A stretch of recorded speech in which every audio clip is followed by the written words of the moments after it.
Hi friends, welcome back to my channel. എല്ലാവർക്കും സുഖമാണെന്ന് വിചാരിക്കുന്നു. ഞാൻ ഇന്നൊരു അറബിക് ഡെസേർട്ടായ കുനാഫൻ്റെ റെസിപ്പി ആയിട്ടാണ് വന്നിരിക്കുന്നത്. ഞാൻ മുന്നേ വീഡിയോ ചെയ്തിട്ടുണ്ട്.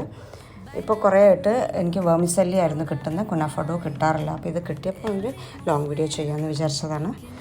അപ്പം എല്ലാവരും ഇത് ട്രൈ ചെയ്യുക, എന്നെ സപ്പോർട്ട് ചെയ്യുക.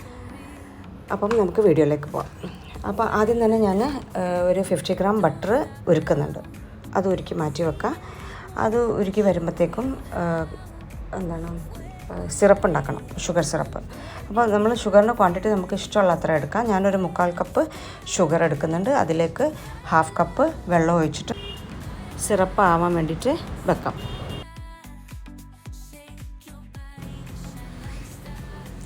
അപ്പോൾ അതാവുമ്പോഴത്തേക്കും നമുക്ക് കുനാഫ ഡോ കട്ട് ചെയ്തെടുക്കാം. അപ്പം ഞാൻ വാങ്ങിച്ചിരിക്കുന്ന സ്വിറ്റ്സ് എന്ന ബ്രാൻഡിൻ്റെ കുനാഫ ഡോ ആണ്. എനിക്ക് അതാണ് കിട്ടിയതിപ്പം. പൊതുവേ ഇവിടെ കിട്ടാൻ ഭയങ്കര ബുദ്ധിമുട്ടാണ്.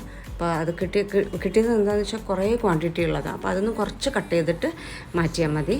എന്നിട്ട് അത് ഒന്ന് സെപ്പറേറ്റ് ചെയ്തെടുക്കണം. ഇങ്ങനെ നൂല് പോലെ ഇരിക്കുന്നത്. അപ്പോൾ അത് സെപ്പറേറ്റ് ചെയ്ത് ചെറുതാക്കിയിട്ട് കട്ട് ചെയ്തെടുക്കണം.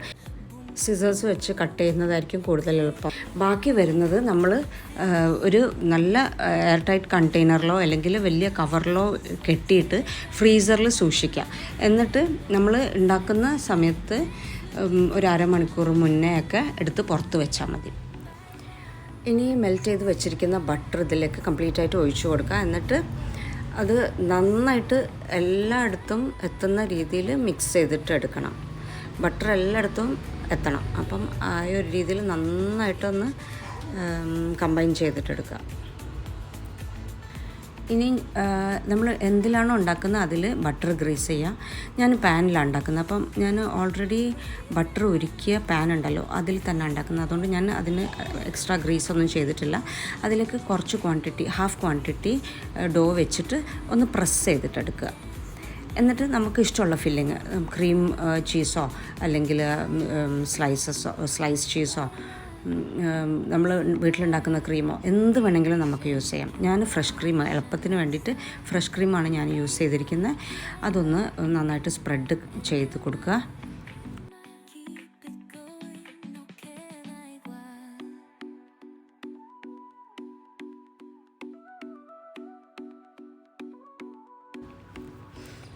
ഇനി അതിലേക്ക് ഞാൻ കുറച്ച് മൊസറല്ല ചീസാണ് എടുക്കുന്നത്.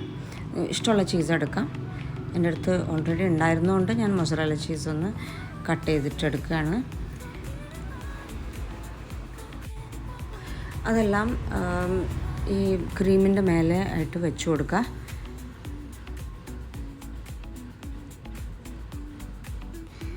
എന്നിട്ട് വീണ്ടും നമ്മൾ ഈ ബാക്കി വന്ന ഡോ അതിൻ്റെ മേലെ വെച്ച് ഒന്ന് പ്രസ് ചെയ്തിട്ടെടുക്കണം. ഇനി അത് അടച്ച് വെച്ചിട്ട് നമ്മൾ സ്റ്റവിൻ്റെ മേലെ വെക്കുമ്പം അതിന് അടി പിടിക്കാതിരിക്കാൻ വേണ്ടിയിട്ട് ഒരു ലിഡോ, നമ്മൾ യൂസ് ചെയ്യാത്ത ഏതെങ്കിലും ലിഡ് വെച്ചിട്ട് അതിൻ്റെ മേലെ ഇത് ഫുൾ ഫ്ലെയിമിൽ വെച്ച് കൊടുക്കുക. അതൊന്ന് നല്ലോണം ചൂടായി വരുമ്പോൾ ലോ ഫ്ലെയിമിലിട്ടിട്ട് വേവിക്കാം. അപ്പോൾ നേരത്തെ ഞാൻ ഉണ്ടാക്കി വെച്ച സിറപ്പ് അതിലേക്ക് ഞാൻ ഒരു ഡ്രോപ്പ് റോസ് എസൻസ് ഒഴിച്ച് കൊടുക്കുന്നുണ്ട്. ജസ്റ്റ് ഒരു ഡ്രോപ്പ് മതി. കൂടുതലായാൽ ഭയങ്കര കുത്തൽ ടേസ്റ്റ് വരും. അപ്പോൾ ജസ്റ്റ് ഒരു ഡ്രോപ്പ് ഒഴിച്ചിട്ട് അതൊന്ന് മിക്സ് ചെയ്തിട്ട് വെക്കാം. ഇനി ഇത് ഒരു സൈഡ് വെന്തിട്ടുണ്ട്. അപ്പം അതിന് അപ്പുറത്തെ സൈഡും കൂടെ വേവിച്ചെടുക്കണം. അതിന് വേണ്ടി ഞാൻ വേറൊരു പാനിൽ ഞാൻ ബട്ടർ ഗ്രീസ് ചെയ്തിട്ടുണ്ട്. എന്നിട്ട് ഇത് മറിച്ച് അതിലേക്ക് ഇട്ട് കൊടുക്കുക. അപ്പോൾ അത് ഒരു സൈഡ് നന്നായിട്ട് ആയിട്ടുണ്ട്. അതാണ് പെട്ടെന്ന് തന്നെ അത് വിട്ട് വന്നത്. അപ്പം എന്നിട്ട് ആ എഡ്ജസൊക്കെ ഒന്ന് ലെവൽ ചെയ്ത് കൊടുക്കുക. എന്നിട്ട് അടച്ച് വെച്ചിട്ട് വീണ്ടും നേരത്തെ കുക്ക് ചെയ്ത പോലെ തന്നെ കുക്ക് ചെയ്തെടുക്കാം. അപ്പം അത് റെഡി ആയിക്കഴിഞ്ഞാൽ നമുക്ക് ഇഷ്ടമുള്ള ഡെക്കറേഷൻസ് ചെയ്യാം. ഞാൻ കുറച്ച് പിസ്താഷ്യോസ് ആൻഡ് കുറച്ച് റോസ് പെറ്റൽസ് ഇട്ട് കൊടുക്കുന്നുണ്ട്. എന്നിട്ട് നമുക്ക് സെർവ് ചെയ്യുന്ന സമയത്താണ് സിറപ്പ് ഒഴിച്ച് കൊടുക്കുന്നത്. അപ്പോൾ സിറപ്പ് ഒഴിച്ചിട്ട് സെർവ് ചെയ്യാം. അപ്പം വളരെ എളുപ്പമായിട്ട് ഉണ്ടാക്കാൻ പറ്റും. നമുക്ക് പാർട്ടീസിലും ആരും ഗസ്റ്റൊക്കെ വരുമ്പോൾ പെട്ടെന്ന് ഉണ്ടാക്കിയെടുക്കാൻ പറ്റുന്നൊരു ഡെസേർട്ടാണ്. അപ്പോൾ എല്ലാവരും ട്രൈ ചെയ്യുക. എന്നിട്ട് ഫീഡ്ബാക്ക് അറിയിക്കുക. Thank you for watching.